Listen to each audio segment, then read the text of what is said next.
The Newsday continues here on One News Now. I'm Diego Castro, bringing you the biggest headlines from around the world. China has filed a formal complaint with the Philippines, asserting that a Philippine vessel dangerously collided with Chinese maritime police vessels in disputed waters in the South China Sea. Foreign Ministry spokesperson Mao Ning said the responsibility for the repeated emergencies at the Scarborough Shoal lay with the Philippine side.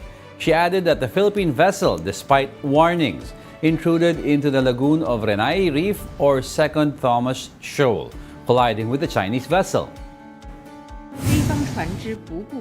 The aforementioned actions of the Philippine side seriously infringed upon the sovereignty of the Chinese side and endangered the safety of Chinese vessels and personnel. The Chinese Maritime Police took the necessary measures against the Philippine vessel in accordance with domestic and international law, operating with professional restraint and in a reasonable and lawful manner.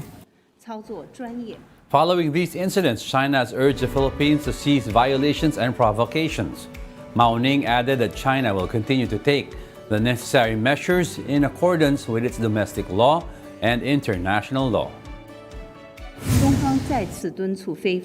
China once again urges the Philippine side to cease its violations and provocations at sea. China will continue to take the necessary measures in accordance with its domestic law and international law to resolutely respond to any acts of infringement and provocation and firmly safeguard its territorial sovereignty and maritime rights and interests. A dozen UN Security Council envoys flew to Egypt to visit the border with the Gaza Strip on Monday.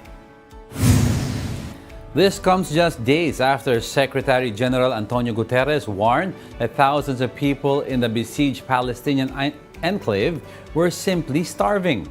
On their journey to the Rafah crossing, the envoys passed dozens of trucks backed up waiting to deliver aid to desperate Gaza residents.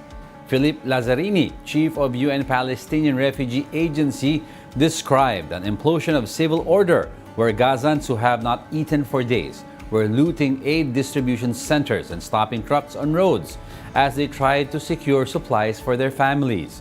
The UN General Assembly will meet on Gaza on Tuesday at the request of Arab and Organization for Islamic Cooperation states. Diplomats say the 193-member body is likely to vote on a draft resolution demanding an immediate humanitarian ceasefire. More and more people haven't eaten for 1 day, 2 days, 3 days. The last time I went was 2 weeks ago when I visited the vocational training center of Khan Yunis, hosting more than 35,000 people. I could see already firsthand the level of despair, the level of dispossession. People lack absolutely everything. The White House says Washington is concerned about reports that Israel used white phosphorus munitions provided by the U.S. during an October incident in southern Lebanon. This was in reaction to the Washington Post's report about Israel's possible use of white phosphorus munitions. White House acknowledges that white phosphorus does have, quote, a legitimate military utility. However, Washington says it wants to be sure that it is used within the rules of war. The White House also reiterates that it does not want the Israel-Hamas war to spill over into Lebanon.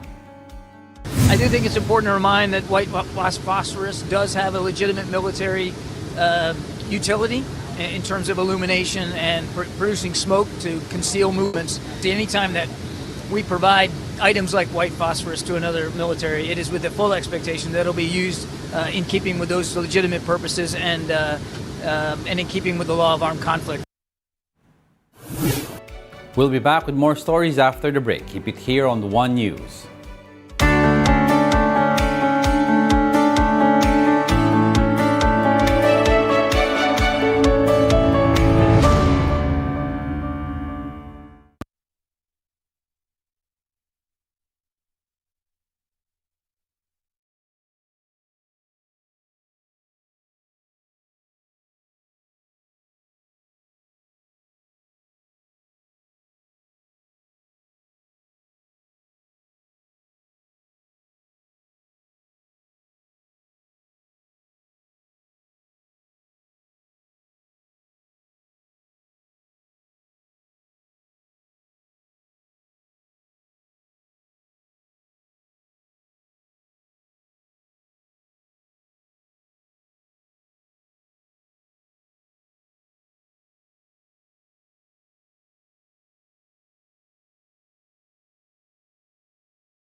You're still watching One News Now World. I'm Diego Castro.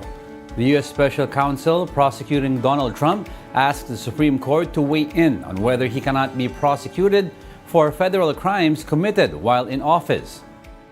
This marks the first time that the U.S. High Court will weigh in on the historic prosecution of the former president.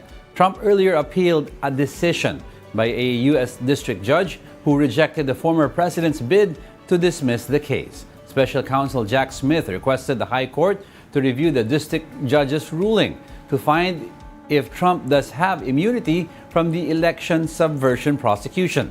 Smith's move reflects the urgency ahead of the November 5 election. If re-elected, Trump could seek to pardon himself of any federal crimes. Trump now faces charges over attempts to overturn his 2020 election defeat. Trump alleges that this case, as well as 3 other criminal prosecutions he faces, are all politically motivated. Hopes for finishing a critical climate summit on time faded early Tuesday, as countries were still far apart on key issues. Ministers admit challenges in reaching a consensus on certain issues, including an agreement on what to do about the fossil fuels that are causing dangerous global warming. The United Nations-led summit known as COP28 was scheduled to end around midday after nearly 2 weeks of speeches, demonstrations, and negotiations. But the climate talks often run long, and Monday's release of a draft agreement angered countries that insist on a commitment for rapid phase-out of coal, oil, and gas. Instead, the draft called for countries to reduce consumption and production of fossil fuels in a just, orderly, and equitable manner. Some developing nations also resisted a fossil fuel phase-out on the grounds that it was unfair for wealthy nations after centuries of using and profiting from coal, oil, and gas to deny them the same. Let's now take a quick look at other world stories we're watching.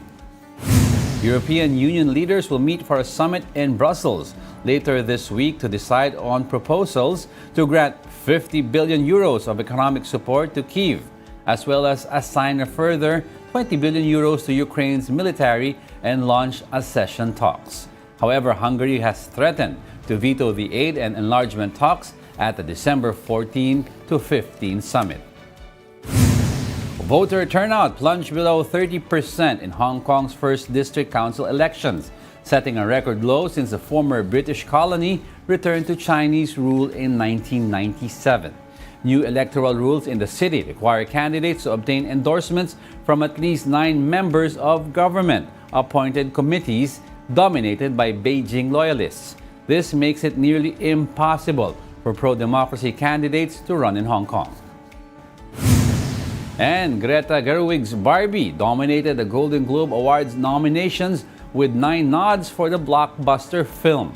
This included Best Picture Musical or Comedy, as well as acting nominations for Margot Robbie and Ryan Gosling, and 3 of its original songs. Barbie is now tied for second most nominations in Globe's history with Cabaret from 1972. And those are the top world headlines of the hour. Join us again at 9:45 a.m. as we continue to monitor the day's biggest stories. I'm Diego Castro. We are One News, all sides, all the time.